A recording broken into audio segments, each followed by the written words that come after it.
Berikut adalah 3 pandangan etika tentang ekologi. Yang pertama, antroposentrisme.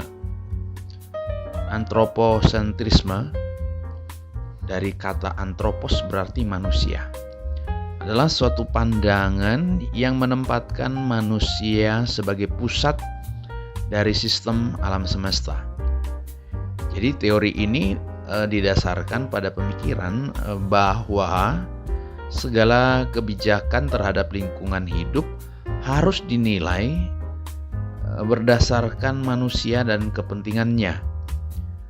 Sehingga dikenal juga dengan istilah human centered ethic, etika yang berpusat pada manusia. Fokus perhatian dalam pandangan ini terletak pada peningkatan kesejahteraan dan kebahagiaan manusia dan alam menjadi objek untuk pemenuhan kebutuhan manusia. Pandangan yang kedua adalah biosentrisme. Dasar pemikiran dari teori ini adalah ketika menempatkan alam sebagai yang mempunyai nilai dalam dirinya sendiri dan lepas dari kepentingan manusia. Jadi ini pandangan yang bertolak belakang dengan antroposentrisme yang pertama tadi, yang mengatakan bahwa manusia sebagai pusat. Nah, biosentrisme ini dikenal dengan istilah life-centered ethic. Pandangan ini mendasarkan moralitas pada keseluruhan kehidupan, sehingga setiap kehidupan di muka bumi ini mempunyai nilai moral yang sama, jadi harus dilindungi dan diselamatkan.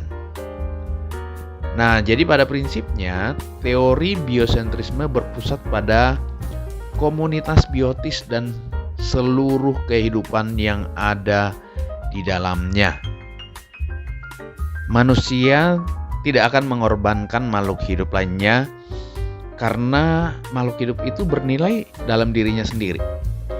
Binatang tumbuhan memang tanpa perasaan, tidak punya perasaan, tetapi mereka mempunyai kebaikannya sendiri dan tidak mengacu pada kepentingan manusia semata. Jadi kita harus memberikan pertimbangan yang pantas bagi kepentingan semua benda hidup. Itulah pandangan dari biosentrisme. Nah, yang terakhir, yang ketiga adalah pandangan ekosentrisme. Nah, bisa dikatakan pandangan ekosentrisme ini kelanjutan dari teori biosentrisme, ya, yang memusatkan perhatian pada seluruh komunitas biologis, baik yang hidup, biotik, maupun yang tidak hidup, abiotik. Nah, pandangan ini didasarkan pada pemahaman bahwa secara ekologis itu makhluk hidup maupun benda-benda yang tidak hidup itu terkait satu dengan yang lain. Air di sungai itu termasuk abiotik, ya, tetapi dia sangat terkait dengan kehidupan semua yang ada di dalam sungai itu. Udara juga bukan makhluk hidup, namun sangat menentukan bagi kelanjutan seluruh makhluk hidup yang ada. Jadi ekosentrisme ini menentang teori antroposentrisme dan sejalan dengan biosentrisme, namun mencakup keseluruhan komunitas ekologis dan menuntut tanggung jawab moral yang sama untuk makhluk realitas biologis.